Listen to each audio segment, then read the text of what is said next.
സ്വന്തമായിട്ട് ഒരു mail I D ഉണ്ടോ?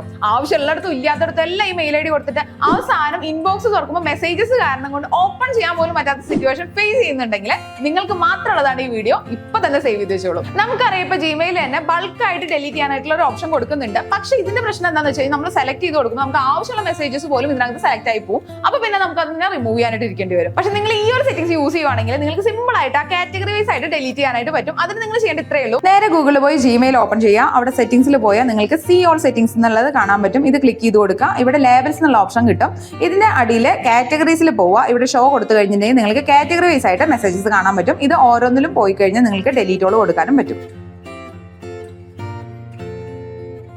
ഇങ്ങനെ ചെയ്താൽ തന്നെ 90% മെസ്സേജസ് നമുക്ക് ഡിലീറ്റ് ചെയ്യാനായിട്ട് പറ്റും. ഇനി നിങ്ങൾക്ക് ഏതെങ്കിലും സൈറ്റിൽ നിന്ന് അല്ലെങ്കിൽ ഏതെങ്കിലും ഷോപ്സിന്റെ ഒക്കെ മെയിൽ ഐ ഡിന്ന് കണ്ടിന്യൂസ് ആയിട്ട് ഒരേ മെയിൽ ഐ ഡിന്ന് നിങ്ങൾക്ക് മെസ്സേജസ് വരുന്നുണ്ട് എന്നുണ്ടെങ്കിൽ നിങ്ങൾക്ക് ചെയ്യാൻ പറ്റുന്ന ഒരു ഓപ്ഷനും കൂടി ഉണ്ട്. ജസ്റ്റ് വന്നിരിക്കുന്ന മെസ്സേജ് ഓപ്പൺ ചെയ്യുക. ഇതുപോലെ മുകളിൽ തന്നെ അൺസബ്സ്ക്രൈബ് എന്നുള്ള ഓപ്ഷൻ കിട്ടും. ഇനി അതല്ലെങ്കിൽ നിങ്ങൾക്ക് സ്ക്രോൾ ചെയ്ത് പോയാൽ താഴെ ഇതുപോലെ ചെറുതാക്കിയിട്ട് അൺസബ്സ്ക്രൈബ് എന്നുള്ള ഓപ്ഷൻ ചിലപ്പോൾ കൊടുത്തിട്ടുണ്ടാവും. ഇനി ഇതും കിട്ടുന്നില്ല എന്നുണ്ടെങ്കിൽ ഈ കാണുന്ന 3 ഡോട്ട് ക്ലിക്ക് ചെയ്ത് കഴിഞ്ഞിട്ടുണ്ടെങ്കിൽ നിങ്ങൾക്ക് ബ്ലോക്ക് ചെയ്യാനുള്ള ഓപ്ഷനും ഇവിടെ അവൈലബിൾ ആണ്. ഇത്രയും ചെയ്ത് കഴിഞ്ഞിട്ടുണ്ടെങ്കിൽ നിങ്ങൾക്ക് നിങ്ങളുടെ മെയിലിൽ വരുന്ന അൺവാണ്ടഡ് ആയിട്ടുള്ള എല്ലാ മെസ്സേജസിനെയും റിമൂവ് ചെയ്യാനായിട്ട് പറ്റും. ഇങ്ങനെ ഒരു പ്രോബ്ലം ഫേസ് ചെയ്യുന്ന നിങ്ങളുടെ ഫ്രണ്ട്സിന് ഇപ്പൊ തന്നെ ഈ ഒരു വീഡിയോ ഷെയർ ചെയ്ത് കൊടുത്തോളൂ. ഒപ്പം ഈ പേജ് ഫോളോ ചെയ്യാനും മറക്കരുത്.